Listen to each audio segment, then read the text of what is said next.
Hello friends, welcome to this tutorial. In this video, I'm going to teach you the essential tips about the placement of rooms in your project and how you can add color schemes to rooms, and also how you can add multiple informations to your project such as areas, the perimeters, the number tags, etc. all in a bid to make better presentation of your work, even enhance the bill of quantity of your project. But if you like this video, I'd just like to ask you to go ahead and subscribe to this channel, share it so that more people can see and benefit from it, because it helps me a lot on the YouTube algorithm. Now, without further discussion, let's get straight into the tutorial.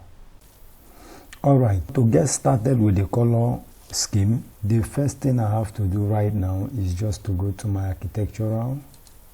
And then first of all, let me look at my visual style and turn this into hidden lines, and then I go to rooms. Once you select room, this tag on placement is actually highlighted. As you can see, you can actually uncheck this if you want to just place it without a tag, but if you want to place it with a tag, you can just check it and then you place one here. As you can see, I'm placing with a tag, but the tag is not showing up. So what I have to do right now is just to hit escape, and then I can select the room and go to my edit type, and this is showroom number, so I can just select it and apply. Alright, you see the number of the room shows up, but right here you're seeing 32, which means if I place another room here, it's going to show 33 and 34 and so forth and so on, but it's not supposed to be so. I want it to start from 1. So what I have to do right now is just to select it and I say 1. Then just click anywhere, and if I pick my room again and then I place it here, I'm having 32, and let me try this. No, I'm having 33, so I already have a whole lot of them created. Now Revit is going to recognize it from the number 1 to the very last number being 31, which I had already done in the past. So as I'm placing the new ones, it continues from there. But for the sake of this tutorial, I'm also going to teach you how you can solve that problem. Right now, to get that problem solved, what I'm going to do right now is just to create a schedule quantities for this, and let me begin with that. So to do that, I have to go to my project browser. Right here on my project browser, this is schedules stroke quantities, so I have to click on it and then right click. Here you see new schedule. So once you click on new schedule, you're going to see this dialog box. Scroll down to where you can find rooms. Now this is rooms, so I click on rooms. Here you check the schedule building components. Alright, on the phase here you have new construction. Once you say okay, then you look for the things you did before, and before I selected the name, so you add it. I added perimeter. I also added the area, or maybe the number also. I added them all. Then I say okay, and then it's going to show up. As you can see, I have done all of this before. So what I'm going to do now is to delete all of them.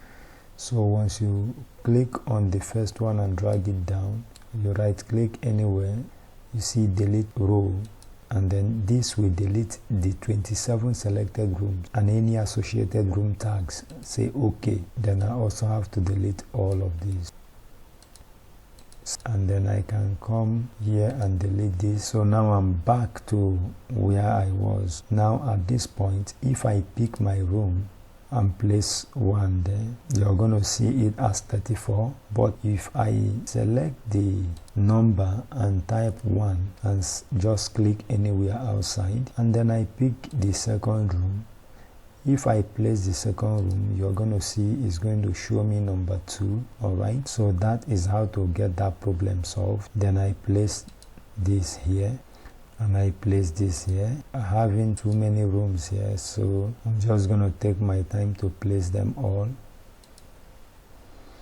Alright, I'm done placing the rooms. Now what I'm going to do now is to give it the appropriate tags. I'm considering here as the sitting room, so I'm just going to select, double click this, and I say that's sitting room. You click anywhere outside, and this is my ante room. Then I didn't place one here, so what I'm going to do here is let's try to place one here. If I pick one and I try to place, as you can see, there is no boundary condition separating the staircase from the dining. So what I am going to do now is to pick my room separator here. Okay, once you select this, a line is activated there, so I can now draw a line from this point to this point just to separate the staircase from the room, from the dining rather. If there's any other place, we have to do that. And at this point, I want this place to constitute the boundary condition to this point. All right, to take a look at what we have done, if you hover this around just to get that highlighted, you're going to notice the boundaries is now taken from where I have the room separator. Alright, so for this, if I select it, you're going to notice the boundaries of the dining now takes form, but then the staircase is empty, at least from this point. But normally I think I should separate it from this point as well, but because of time, let's just go ahead and pick our room and place it here, and then we can call this stairs.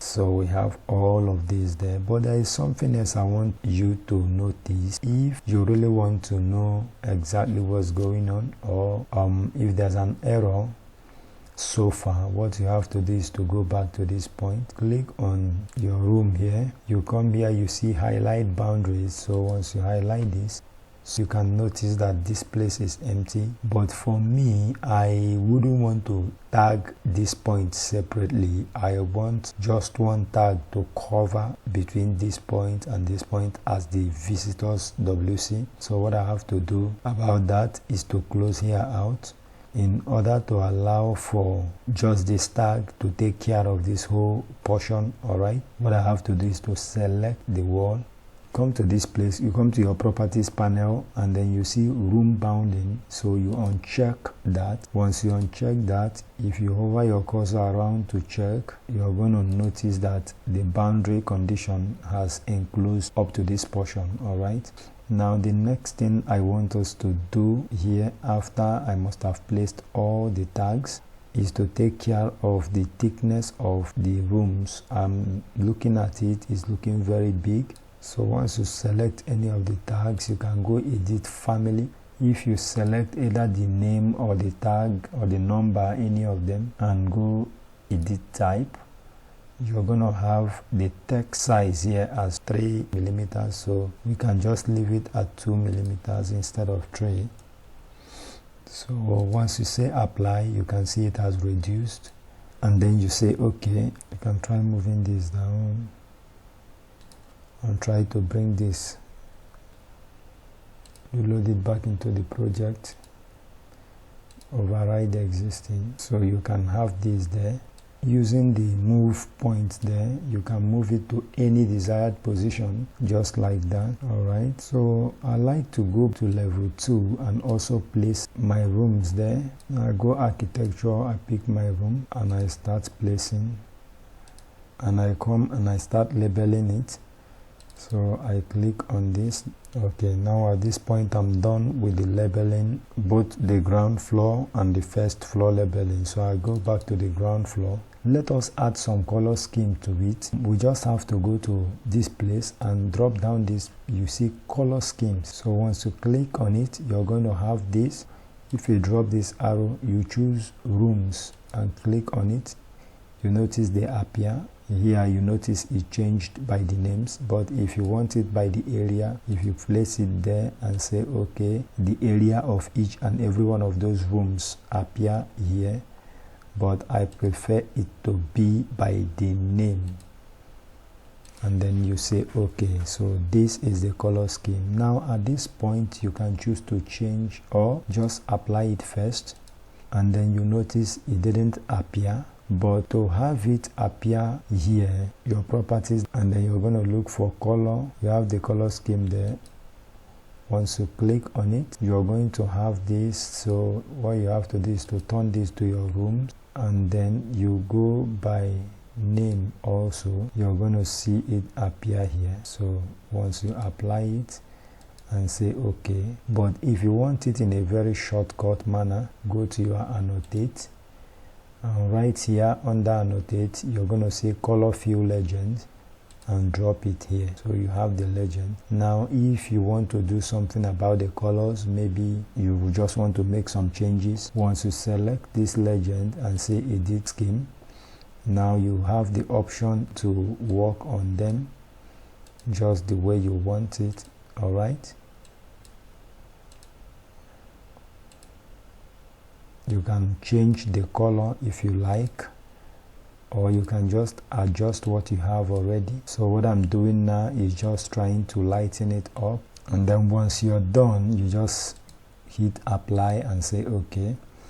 Alright, this is looking more elegant than it was before, but you can do some more work if you really care about that. And then this, I can just move this a bit to be here so it can be visible, and then I move this a bit backward, so it doesn't have to collide with the bed and other annotations. So this is how to add your room legends and color schemes. Moving forward, I also have to go back to my level 2 and also add color scheme to it. So I just have to come here and pull this down, and then I place it anywhere here. Turn this to rooms, and then turn this to name, say OK. So the next thing we are going to do right now is to just go back to our level 1, and then at this point we see how we can pull some information such as the area which is already written on this. We need to pull it out and create the legend for it so we can place it side by side to our plan and also use it for our bill of quantities. To get started with that, we just have to go to our project browser here. So down here on the project browser, you're going to see schedule quantities. All right, so once you click on schedule quantities, you right click new schedule quantities. So you just click on it, and then you move down and look out for your room. And that's because we are working on rooms. Okay, so once you click on your room, and of course you come to your phase construction, we have existing, we have new. So for here we are just going to choose new because it's a new project, and then you say OK, and it brings us to this dialog box once again. So here we are going to identify the things we want to be on the table. Now I want the name to be there. You can click here for the name to appear there. I want the perimeter to be there. You have to select and move it. I also want the area to be there. You move it, and then I want the numbers, and then the next thing I want to appear there is the level. All right, so and then here in my own personal order, so once I select the area I want it to, after the name I want number next, then I want area, I want perimeter, and then I want the level. So I say OK. The ones that are in level 2, you can see them from this point down. The ones that are of level 1, you can see from this point to that point. If your area, the way it's appearing, you want them in 2 decimal places, what you have to do is to go back to your level 1, say UN for units. You can go to your area and click on it into 2 decimal places. Once you hit OK and go back to your schedule, you see 32 m square is now 32.40 m square, and the rest of them, because with this data it's easy for you to compute your bill of quantities as regards the size of the room and in relative with your block works and the rest of the things. Now if you need to place this on a sheet so you can print it out, what you have to do about that is to return back to your level 1. So now in this level 1, we're just going to create sheet for this level 1, and to create a new sheet, it is either you come to this point, you right click on it, you see new sheet, Or the next place you can do that is to go to your view. This is sheets, so you click on it. This is AI matrix. You say okay. Now you have a panel here. This is not a customized panel. This is by default anyways, all right? But in time we're going to have a video. I'm going to create a video and show you how you can create a template and also customize your title block, all right? And then how to place that sheet here. What I have to do is to go back to level 1. Now on this level 1, let me crop the region actually here, and this is a crop region. All right, so once you check the crop region, you're going to see it here. You have to crop it before you can place it on title block. So once you're done cropping this, you just click anywhere and then you return to uncheck your crop region so that the scope box can disappear. Then I go back to my unnamed title panel and then I return to my level 1 here and just drag it to this point and I place it there. And then the next thing I want to do is to go to my quantities here. Once you click on this arrow, you're going to see the schedules available there, so you just drag any of them and this is exactly what it is. So you move it to whichever position that suits your style. All right, so once you move it and place it like that, so you have room schedule 2. all right. If we go back to level 1, we have our this here. But the next thing I want you to understand about these color legends here is that you can actually come to this place and silence this by clicking none and applying it. So all the colors disappears and you can delete this as well, all right? Or you can turn this, your plan also, into maybe a shaded mode, just like this, and present it like that. Or if you don't want it that way, you take it to the hidden lines, all right, where we have all of this. Now all of these tags also are there. You can decide to silence the area since you already have a schedule for it. So how to do that is that you edit this point and you see show area, you can uncheck that. Show room number, you can also uncheck it and you say apply. So you just have the room names. It looks simpler and it looks better as well. So but if you want to return your color schemes that bears all of those things, all you have to do is to go back to your annotate and bring it back. Once you click here and turn this to rooms, turn this to names, and you say okay, it comes back. With this, we've come to the end of today's tutorial, and if you like this video, please consider subscribing to this channel if you haven't done so already. Share it so more people can see it, and if you have any comments, you can leave it on the comment section below. Thanks for watching. See you in the next video.